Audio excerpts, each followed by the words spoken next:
वास्तव में कोई विलास अथवा लिप्सा ऐसी नहीं होती है जो हानिरहित न हो। जब मनुष्य में ईश्वरीय अंश प्रकट होने लगता है तब मनुष्य के अंदर का पशुत्व मिटने लगता है। पशु प्रवृत्ति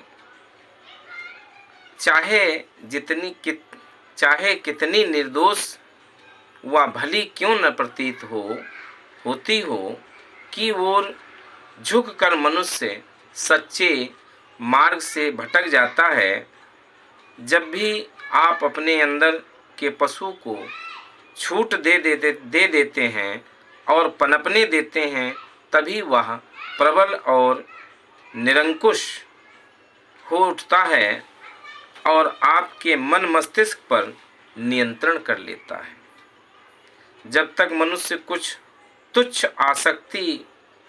आसक्तियों का त्याग नहीं करता है, तब तक वह यह नहीं जान पाता है कि भोग विलास में पड़कर उसने शक्ति, आनंद, सदाचार और पवित्रता को किस सीमा तक खो दिया है।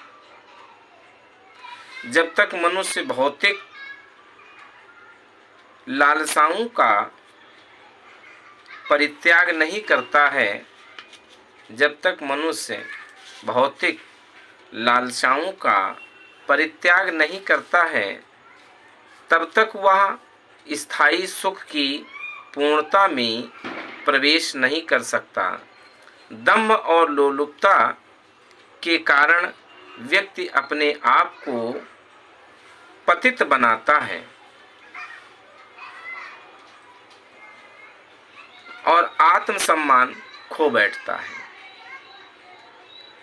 और दुनिया में अच्छे काम करने के अनेक प्रभाव और आत्मशक्ति से हाथ धो बैठता है।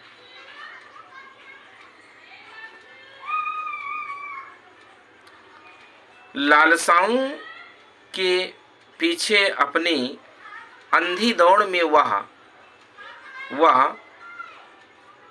अपने मानसिक अंधकार को इतना बढ़ा लेता है कि वस्तुओं के मर्म को समझने की और सत्य को पहचानने की दृष्टि से वंचित हो जाता है। विलासिता सत्य की प्राप्ति के मार्ग में सबसे बड़ी बाधा है। विलासिता परित्याग कर व्यक्ति अधीरता और संशयों से ऊपर उठ जाता है तथा अंतर्दृष्टि व दृढ़ विश्वास की उच्च स्थिति को भी प्राप्त कर लेता है। अतः आप अपनी विलासिता का त्याग कीजिए। अपने मन को क्षणिक सुखों की अपेक्षा अधिक ऊंचे और अच्छे स्थायी आनंद की दिशा में लगाइए।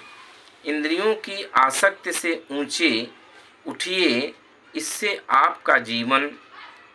आपका जीवन व्यर्थ नहीं जाएगा और वह अनिश्चय में डूबकर नहीं रह जाएगा।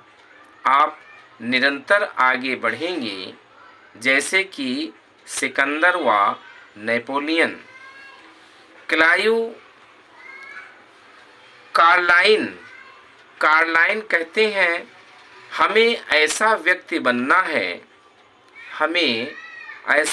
बनना है जो गाता चहकता अपने काम में जुटा रहता है और थोड़े ही समय में कहीं अधिक काम कर लेता है। इसी से हमारा जीवन सफल होता है। भौतिक उपलब्धियां तो क्षणभंगुर हैं। भौतिक उपलब्धियां तो क्षणभंगुर हैं और हम उन्हें वस्तुतः अपना नहीं कह सकते। वे तो मात्र बहुत थोड़े समय के लिए हमारे पास हैं, पर आध्यात्मिक या मानसिक उपलब्धियां स्थायी हैं। अपनी दीवारों पर उदास या गमगीन चित्र न लटकाओ और अपनी वार्ता में मुसीबतों को घसीटकर मत लाओ। और अपनी वार्ता में मुसीबतों को घसीटकर मत लाओ। इमर्सन ने कहा, कभी किसी आत्मा में नैराश्य का संचार मत करो। दुख मत मनाओ, चेहरा मत बिगाड़ो। आखिर हम रोशनी तक पहुंच ही जाएंगे, बशर्ते कि हमारी दृष्टि ऊंचाई की ओर हो। हम उच्च जीवन गुजारें और ऊंचे अच्छे काम करें। जमीन में पड़े हुए बीज के बारे में यह संदेह नहीं किया जा सकता है कि वह व्यर्थ पड़ा है। जैसे बीज एक दिन अनुकूल परिस्थितियों में अंकुरित होकर के पौधे को जन्म देता है, ठीक उसी प्रकार जो हमारे अच्छे कर्म हैं उनका अच्छा फल वो भी प्रदान करते हैं। प्रतिशोध के बजाय क्षमावृत्ति को ग्रहण करो। अहंकार, क्रोध और अहम भाव का पूर्ण त्याग करना। जब ऐसा कर लिया जाता है तो उच्चतम जीवन, श्रेष्ठतर